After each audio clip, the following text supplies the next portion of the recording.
रहमतुल्लाहि बरकातहू। हमारे हजूर सल्लल्लाहु अलैहि वसल्लम दाई हलीमा की गोद में।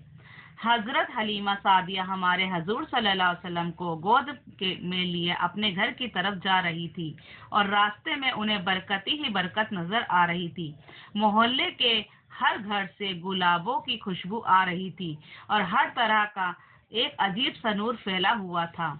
हलीमा सादिया हमारे हजूर को लेकर जब अपने घर को पहुंची तो शाम को अंधेरा हो चुका था। वो फरमाती हैं कि मैंने देखा कि जैसे ही मैं हजूर को लेकर घर में दाखिल हुई तो हर तरफ एक रोशनी सी फैल गई और घर में खुशबू ही खुशबू आने लगी। मैं हैरान थी कि आखिर ये सब क्या हो रहा है। हमारे हजूर हालिमा सादिया के घर अपनी जिंदगी गुजारने लगे। हमारे हजूर का चेहरा ऐसा चमकता था जैसे 14वीं रात का चांद हो। जो भी हमारे हजूर को देखता वो अपने दांतों तले उंगलियां दबा लेता। हमारे हजूर के चेहरे पर हर वक्त एक नूर रहता था। हजरत आयशा से रिवायत है कि वो फरमाती हैं कि एक रात मैं अपने घर में बैठी एक कपड़ा सिल रही थी। अंधेरा बहुत ज्यादा था और अचानक मेरे हाथ से सुई जमीन पर गिर गई। मैं परेशान होकर उसे तलाश कर रही थी, लेकिन अंधेरे में मुझे कुछ नजर नहीं आ रहा था। तभी अचानक हजूर कमरे के अंदर आए। आपके चेहरे से ऐसा नूर निकल रहा था कि मुझे कमरे में वो सुई बिल्कुल साफ नजर आ गई और मैंने उसे उठा लिया। हमारे हजूर हालिमा सादिया के घर जिंदगी गुजारते रहे। हालिमा सादिया हमारे हजूर को दूध पिलाती और उन्हें बोलना सिखाती, उनकी आंखों में काजल लगाती, उनके सर में तेल लगाती और उंगली पकड़कर उन्हें चलना सिखाती। उन दिनों काबिला बानू साद में बहुत ज्यादा गरीबी थी, यहाँ तक कि जमीनों पर घास तक नहीं उगती थी। उस इलाके के जानवर और बकरियां चराने जाते तो शाम को भूखे लौटते थे और उनके थनों में दूध का एक कतरा भी न होता था। लेकिन हलीमा सादिया जब से हजूर को अपने घर लेकर आई थी तो उनकी बकरियां जब भी चरने जाती तो शाम को पेट भरकर वापस लौटती। मोहल्ले के दूसरे लोग अपने चारगाहों पर गुस्सा होते कि तुम लोग भी अपनी बकरियां जाकर वहीं चराया करो जहाँ हलीमा सादिया की बकरियां चराती हैं। मोहल्ले वालों ने चारगाहों यही करने लगे और अपनी बकरियां हलीमा सादिया की बकरियों के साथ चराने लगे। फिर भी पता नहीं हलीमा सादिया की बकरियां थोड़ी ही घास खाकर उसी में उनका पेट भर लेती और उनका थन दूध से भर जाते और दूसरे लोगों की बकरियां शाम को भूखी लौटती, उनके थनों में दूध का एक कतरा भी न होता। हलीमा सादिया हर रोज अपने घर में बरकती ही बरकतें देखती। हमारे हजूर बहुत तेजी से बड़े हो रहे थे। वो दूसरे लड़कों की तरह धीरे धीरे नहीं बढ़ते थे। यहाँ तक कि 2 साल में हमारे हजूर एक मजबूत लड़के की तरह दिखने लगे। हलीमा सादिया हमारे हजूर को अपने घर 2 साल का वादा करके लाई थी। 2 साल गुजर चुके थे। अब हलीमा सादिया हमारे हुजूर को वापस करने उनकी माँ आमना की तरफ चली। हलीमा सादिया का दिल नहीं चाह रहा था कि मैं अपने इस प्यारे बच्चे को अभी इतनी जल्दी वापस करूं। इसलिए वो हजूर को लेकर मक्का पहुंची और हजरत आमिना से कहने लगी, ए आमना, वादे के मुताबिक 2 साल तो हो गुजर चुके हैं, लेकिन मेरी ख्वाहिश है कि मैं अपने इस बच्चे को अभी कुछ दिन और अपने पास रखूं, क्योंकि मैं देखती हूँ कि मक्का में बहुत ज्यादा बीमारियां फैली हुई हैं और मुझे डर है कि कहीं मेरे बच्चे को कोई बीमारी न लग जाए। इसलिए आप मेहरबानी करके कुछ दिनों के लिए मेरा बच्चा मेरे पास रहने दें। हलीमा सादिया ने बहुत ज्यादा जिद की तो हजरत आमिना ने भी कह दिया कि ठीक है, तुम इतना ज्यादा कह रही हो तो कुछ दिन और अपने साथ मेरे बच्चे को ले जा सकती हो। حلیمہ سعدیہ بہت خوش ہوئی اور حضور کو لے کر اپنے گھر آ گئی۔ ایک دن ہمارے حضور آنگن میں کھیل رہے تھے۔ اس زمانے میں مٹی کے گھر ہوتے تھے۔ حلیمہ سعدیہ اپنا کچھ کام کر رہی تھی اور ان کے شوہر سامنے ایک چرپائی پر لیٹے ہوئے تھے کہ تبھی وہاں سے کچھ یہودی لوگ گزرے۔ انہوں نے جیسے ہی ہمارے حضور کو دیکھا تو تیزی سے چل کر ہمارے حضور کے پاس آئے اور ان کی آنکھیں بہت غور سے دیکھنے لگے۔ حلیمہ سعدیہ گھبرا گئی کہ یہ کون لوگ ہیں کہ جنہوں نے میرے بچے کو پکڑ رکھا ہے۔ پھر ان یہودی نے حلیمہ سعدیہ سے پوچھا کہ اس لڑکے کی آنکھیں میں سے یہ لال رنگ کے ڈورے ہمیشہ رہتے ہیں یا کسی بیماری کی وجہ سے ہیں؟ حلیمہ سعدیہ نے کہا کہ ہمیشہ رہتے ہیں۔ پھر ان یہودی نے حضور کی پیٹھ پر مہر نبوت دیکھی تو آپس میں کہنے لگے کہ اس بچے کو قتل کر دو ورنہ یہ ہمارے دین کو ختم کر دے گا۔ حلیمہ سعدیہ ان کی باتیں سن گئی اور بہت گھبرا گئی۔ تبھی ان یہودی نے حلیمہ سعدیہ سے پوچھا کہ اس بچے کا باپ کہاں ہے؟ حلیمہ سعدیہ نے فرمایا کہ وہ سامنے چرپائی پہ لیٹے ہیں۔ یہ سن کر یہودی نے کہا کہ اگر تو کہتی ہے کہ اس بچے کا باپ مر چکا ہے تو ہم اسے ابھی قتل کر دیتے۔ یہ کہہ کر وہ یہودی وہاں سے چلے گئے۔ حلیمہ سعدیہ بہت زیادہ گھبرا گئی تھی، لیکن اسی واقعے کے کچھ ہی دنوں بعد حلیمہ سعدیہ کے گھر کے پاس سے کچھ عیسائی لوگ گزرے۔ جب انہوں نے ہمارے حضور کو دیکھا تو وہ سمجھ گئے اور حلیمہ سعدیہ سے پوچھنے لگے کہ اے بیوی، اس لڑکے کی آنکھوں میں یہ لال ڈورے ہمیشہ رہتے ہیں یا کبھی کبھی؟ حلیمہ سعدیہ نے کہا کہ ہمیشہ رہتے ہیں۔ تو ان عیسائیوں نے کہا کہ اے بیوی، یہ لڑکا ہمیں دے دو، ہمیں اسے اپنے علاقے میں لے جا کر خوب اچھی طرح پالیں گے کیونکہ یہ آنے والی نسلوں کا نبی ہے۔ یہ سن کر حلیمہ سعدیہ نے فرمایا کہ میں ایسا نہیں کر سکتی، میں یہ بچہ مکہ سے لے کر آئی ہوں اور مجھے ان لوگوں کو واپس کرنا ہے۔ یہ سن کر وہ عیسائی وہاں سے چلے گئے۔ ایک دن حضرت حلیمہ اپنے حضور کو لے کر ایک میلے میں گئی۔ یہ میلہ عکاظ نامی ایک بستی میں لگا کرتا تھا۔ اس میلے میں عرب کے بڑے بڑے لوگ آتے تھے اور پورا مہینہ ہر طرح چہل پہل رہتی تھی۔ حضرت حلیمہ ہمارے حضور کو لے کر اسی میلے میں پہنچی کہ تبھی ایک جادوگر عورت کی نظر ہمارے حضور پر پڑ گئی اور اس نے چیختے ہوئے لوگوں سے کہا، اے لوگوں، اس بچے کو قتل کر دو ورنہ یہ آنے والے زمانے میں تمہارے بتوں کو گرا دے گا اور تمہارے دین کو ختم کر دے گا۔ حلیمہ سعدیہ نے جیسے ہی یہ باتیں سنی تو بھیڑ میں حضور کو لے کر چھپ گئی۔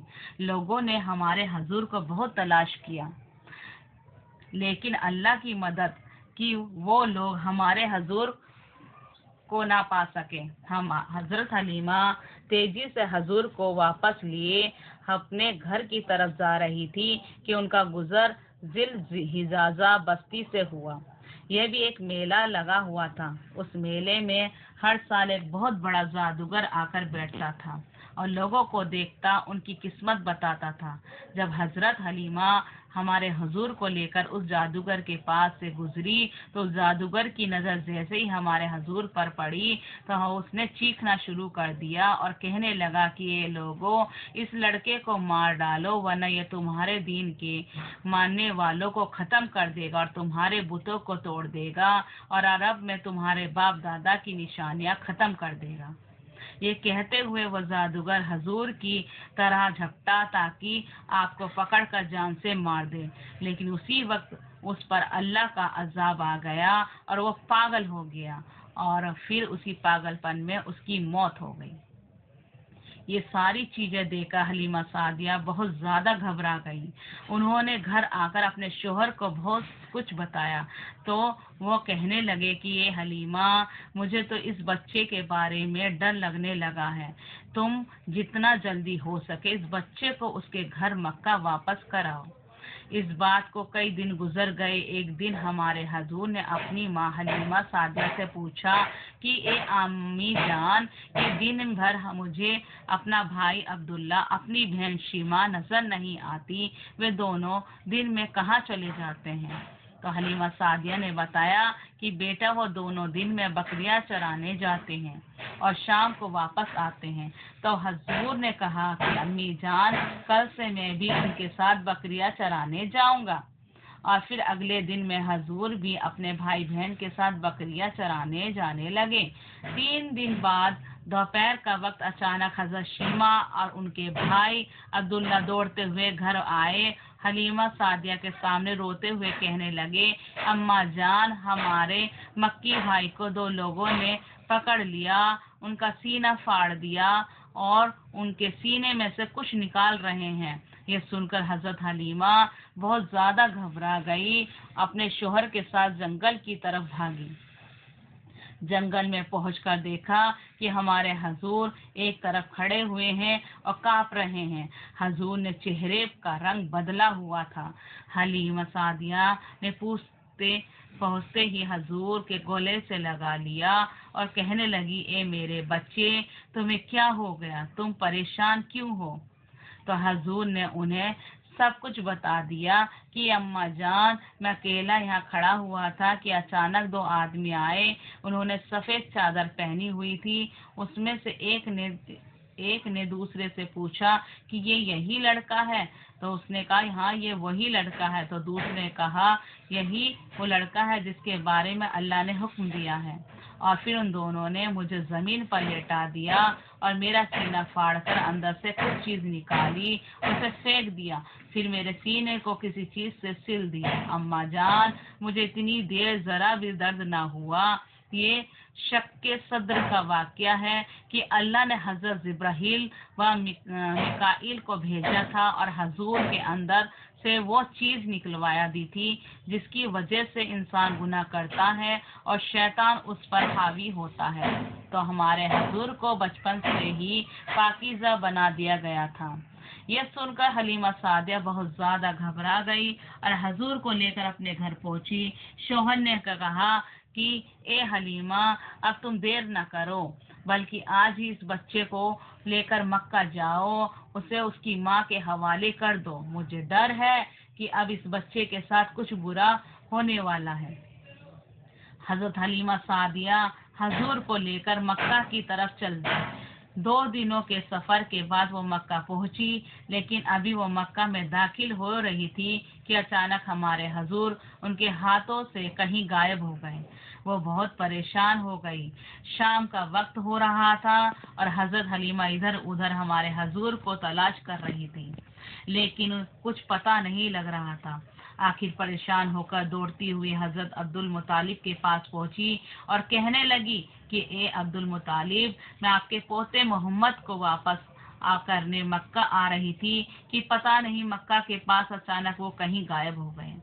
मैंने उन्हें बहुत तलाश किया, लेकिन कुछ पता न चला। ये सुनकर अब्दुल मुतालिब की भी परेशान हो गए और उन्होंने अपने लड़कों को दौड़ाया कि जाओ जल्दी से मक्का में हर तरफ ढूंढो कि मेरा पोता किधर है, जल्दी करो, कहीं ऐसा न हो कि उसे कोई भेड़िया अपना शिकार बना ले। सारे लोग परेशान होकर हमारे हुजूर को ढूंढने लगे। हजरत अब्दुल मुतालिब काबे पे गए और उसका गिलाफ पकड़कर रोते हुए अल्लाह से दुआ की, ए अल्लाह, मेरे पोते मोहम्मद की हिफाजत फरमाना, वो जहाँ भी हो उसे सही सलामत मेरे पास भेज दीजिए। इतनी देर में वर्का बिन नौफल और एक दूसरे आदमी अब्दुल मुतालिब के पास हुजूर को लेकर आए। आगे बढ़ाते हुए कहा कि ए अब्दुल मुतालिब, ये आपका बेटा है, हमें मक्का के बाहर एक जंगल में मिला था। हजरत अब्दुल मुतालिब ने हजूर को गले से लगा लिया और फिर उन्हें लेकर काबे का तवाफ करने लगे और अल्लाह से दुआ मांगने लगे कि ए अल्लाह, मेरे बच्चे की हिफाजत फरमाना। और फिर अब्दुल मुतालिब ने हजूर को हजरत आमिना के पास भेज दिया। हजरत आमिना ने हलीमा सादिया को अपने पास बुलाकर पूछा कि हलीमा, तुम इतनी जल्दी मेरे बच्चे को वापस क्यों ले आई? अभी तो तुम कुछ दिन पहले तुम इतना जिद करके मेरे बच्चे को अपने घर ले गई थी।